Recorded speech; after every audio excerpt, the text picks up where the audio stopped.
I'm Rio D'Amato from Explaining to a Teenager, and I'm with... Ari Paparo from Marketecture Media. Who's the author of this. Anyway, come check out the interview. It's really interesting with a lot of good explanations. So what's your name and what do you do? Hi, I'm Ari Paparo. I am the CEO of Marketecture Media. We are a media company that covers advertising. So we do podcasts, newsletters, events about advertising. Mm-hmm. And when you say you do events about advertising, how do you cover advertising?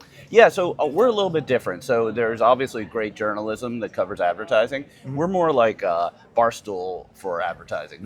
We have a bunch of influencers, and I'm one of them. I actually coined the phrase, I'm the Adtech influencer. That's what it says on my bio. Mm-hmm. So it's me, and it's a fellow named Jeremy Bloom. And we have actually an anonymous member of our team called Adtech God. He's just a meme account. He's a real person, but he created this really popular meme account on X and on LinkedIn where he posts memes about advertising, and he got hugely popular. And so we created a business around all of our personalities. And then we bring new personalities in. We have a woman who does TikToks and Snapchats for us about the news of the week in advertising. And then we do get-togethers in New York. Yeah, advertising influencer. Advertising influencer, so exactly. When you focus on advertising, is there a specific lens you look at, or is it sort of the overbearing of everything? Yeah, well, advertising is really big, right? Mm-hmm. It's like $1 trillion worldwide, which is a really big business, right? And so there are specialties. I'm a specialist in ad tech, so the technology that puts ads on web pages and apps. I've been doing it for 20 years. I worked at Google, etc. But I don't know that much about TV. So you bring in somebody else who's an expert in TV, and you bring in somebody else who's an expert in social media. So that's kind of the idea. Is you have different people who are specialists who can really speak to the participants in that market. And I don't know if this is too wide of a question, but what exactly is ad tech? Is it sort of internet related? Is it new technology? What is? Yeah. So when a website loads or an app loads, and you see an ad, how do you get there? Right? Yeah. You didn't just have your engineers code it in there. That would be very inefficient because every time a new ad came in, you'd have to call your engineers. Mm-hmm. There's this whole really complicated set of software that's been around for 20 years that helps different parties figure out which ad should show up at that very time.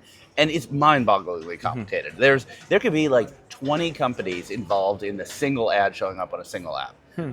Someone buys, someone sells, someone measures, someone tries to buy and loses because there's an auction in real time. Yeah. So that's what ad tech is generally considered. It's a pretty big business. Oh, wow. So it's kind of just the future of advertisement through technology? I guess ad tech, yeah. Yeah, sure. In the old days when it was TV, linear TV, there would only be one or two companies involved in putting a TV commercial into a sports game or something, or a magazine. You just sell it.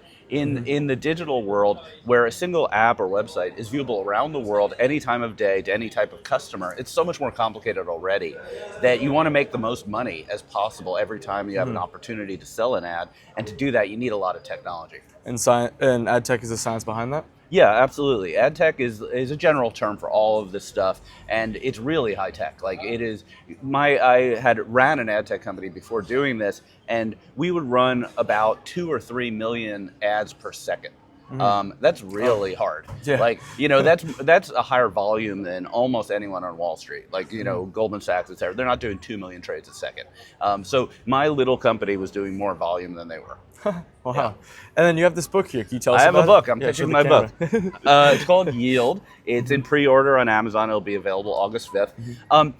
Basically, this ad tech ecosystem is dominated by one company. And I'll let you guess which company it is. I have no idea. Google. Yeah, I figured. So Google has entered this ad tech world in around 2007 when they acquired a software company called DoubleClick that I used to work at. And through that acquisition, at the time it seemed kind of innocuous. They were just buying a software company. What bad could happen? Mm-hmm. And it turns out that software company has a near monopoly on ad tech. And so Google used their monopoly in ad tech to control both the buying and the selling of the ads. So they were buying from themselves. And when you buy from yourself, you can set the price. Yeah. And so in Wall Street lingo, and actually one of the Google executives said this, it's like we're both we're both J.P. Morgan and the New York Stock Exchange, and you can't do that. Yeah. So Google went for about 15 years just absolutely dominating ad tech, taking money that was higher than what they should have been taking, and then it ended up in court. So the government, the Department of Justice, sued them for antitrust violations. I personally went down to the Virginia courthouse and sat there and listened to all the testimony and took notes and wrote newsletters. And I found it so compelling and interesting of a story that I wrote a book about it. It's my first book. It's like an actually interesting story. It's not technical. It's like the people involved, how they felt betrayed, what happened to them, how they tried to fight Google and what Google did about it. It's really kind of a really interesting story behind the scenes. So it's all about, so it's sort of a personalized story rather than just exactly. I'm not in it. I'm the fly on the wall. Well, sure. But yeah, it is a personal story. I interviewed about 70 people. I read thousands of pages of documents. Because it's a court case, all the emails from Google are public. I can read all their emails. Right. Yeah. So you have a lot of good stuff to write about it when you read someone's emails. I think it's a really compelling book, and I think it's an important story. And then one last question, piece of advice, I guess. Yeah, sure. So you make all this content centered around advertising. What's your advice to someone who doesn't really know what they want to do, but might want to do something, might create content, but they don't know where to start or something like that? Yeah, there's this expression going around, especially in Silicon Valley, which is, you can just do things, right? Is anyone stopping you from creating content? You're right here creating content right now. I'm not a journalist, or I wasn't a journalist until 2 years ago. I was just a business guy, and then I decided to start writing a newsletter, doing a podcast, and now I have a media business and I have a book.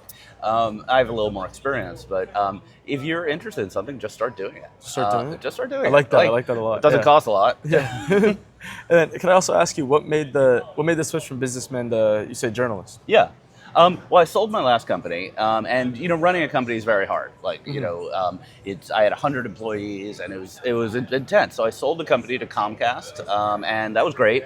And I just needed something new to do, and I wanted to try something a little more creative, a little more fun. Yeah, a little more fun. Yeah. Right. All right. Well, thank you very much. Just do something. Yeah. And buy Yield the book, available on Amazon. Yeah. Thank you. All right. Thank you. All right. Good.